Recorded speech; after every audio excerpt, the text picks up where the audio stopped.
A agência de classificação de risco S&P, que é Standard Poor's, colocou o rating do Brasil na perspectiva positiva, o que não acontecia desde 2019.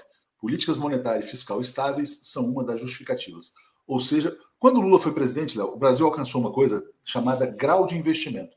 O Brasil foi considerado um dos locais mais seguros do mundo para se investir. O Brasil estava bombando, gerando emprego, etc. e tal. Aí veio o Moro, destruiu tudo e o Brasil foi afundando. Agora, o Brasil está retomando o caminho para voltar a ser grau de investimento. Resultado, o dólar está afundando, já caiu para 4,84 hoje, bolsa disparando. O pessoal está brincando, dizendo que a Bovespa fez o L também, Léo. Até os Faria Limers vão ter que parar de encher o saco, né? E, enfim, Paulo Guedes vai ter que pedir um asilo em algum outro país. Diga, Léo. E nesse momento é muito interessante, Léo, o que você disse, porque agora é hora de nós começarmos a explicar para as pessoas que a forma correta de dizer o que o Paulo Guedes fez e o que o Campos Neto está fazendo agora não é tentar explicar para o bolsonarista ou para o eleitor do Bolsonaro ou até mesmo para o cara do mercado que o Paulo Guedes, milionário, é burro, ou que o Campos Neto, milionário, é burro. Não, é mostrar para as pessoas que existem posicionamentos e políticas governamentais que às vezes são interessantes para eles, mas não são interessantes para a população brasileira em geral, porque aí a gente quebra essa possibilidade do cara que não confia no que a gente fala, de nos colocar contra a parede e perguntar, você está falando que o Paulo Guedes não entende economia, mas o cara ficou tão rico, você está falando que o Campos Neto não entende, mas o cara é tão rico, não é, o detalhe é o seguinte, eles entendem o que o Campos Neto faz agora e o que o Paulo Guedes fez durante todo o tempo do governo Bolsonaro, foi governar para um pequeno número de agroexportadores e contra o resto da população. O que o Paulo Guedes está fazendo agora, o que o Campos Neto está fazendo agora é tentar dar continuidade nesse governo do Paulo Guedes, mas ele não está conseguindo, porque embora ele esteja desincentivando o crescimento econômico no Brasil com os juros altos do Banco Central, o crescimento no Brasil é uma questão de confiança no governo Lula, que as pessoas podem até dizer que não confiam da boca para fora, mas são 8 anos de experiência do Lula como presidente e só indicadores positivos.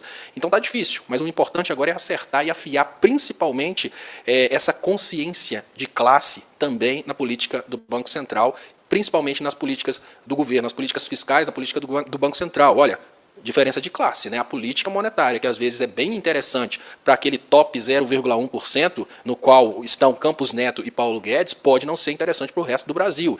E aí a gente consegue mostrar para o povo que esses caras podem ser ricos, mas não significa que eles estão fazendo bem para os pobres. O Paulo Guedes até chegou a falar, né, que quem governa para os pobres se dá mal no Brasil, porque ele estava com um exemplo na memória fresca, né, do Lula na cadeia, e o Temer que governou para os ricos protegido. Então é isso, mas não significa que ele faça o bem, como você bem colocou. Léo, e eu compartilhei aqui a notícia, né, a agência de risco melhorando a perspectiva da nota do Brasil e os mercados em mais um dia de euforia. Léo, a gente avisou, hein? Você avisou, eu avisei que quando o Lula voltasse à presidência da República, a moeda brasileira ia se valorizar, os brasileiros iam ficar mais ricos, a prosperidade ia voltar. O que eu não consigo entender, Léo, é como as pessoas esqueceram, né? Porque, na verdade, o Lula foi presidente 8 anos e tanta mentira que se contou depois para dizer que o PT tinha quebrado o Brasil era um negócio absurdo, né? E a economia brasileira é só alegria, né? O Fernando Haddad, ministro da Fazenda, acaba de tuitar. Nossa economia já demonstra uma capacidade grande de apresentar resultados positivos, dólar caindo, PIB crescendo, inflação sob controle, classificação do Brasil melhorando frente ao mundo, ainda há muito o que fazer, só alegria, Léo, só alegria aqui a economia nacional.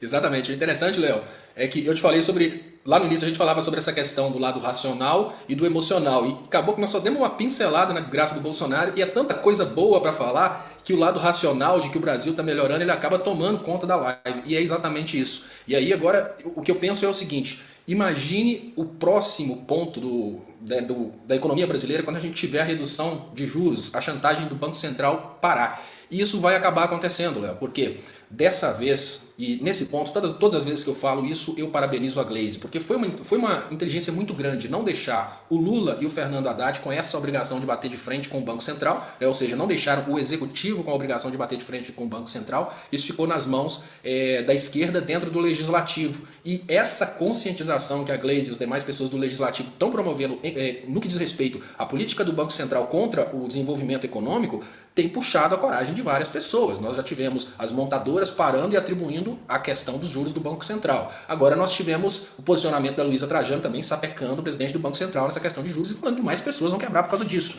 Então eu acho que nós estamos num momento muito bom também para o entrosamento entre o Lula e o resto da população, para criar no Brasil aquilo que se tivéssemos lá em 2013, 2014, a gente jamais teria sofrido um golpe, que é a consciência política, que é pelo menos uma pessoa de cada família tem que ter consciência política para evitar que famílias tenham idiotas indo nas ruas para destruírem o próprio governo, como fizeram ali em 2013, 2014, que culminou na deposição da Dilma em 2016. Agora nós temos uma comunicação muito mais próxima do governo com a população.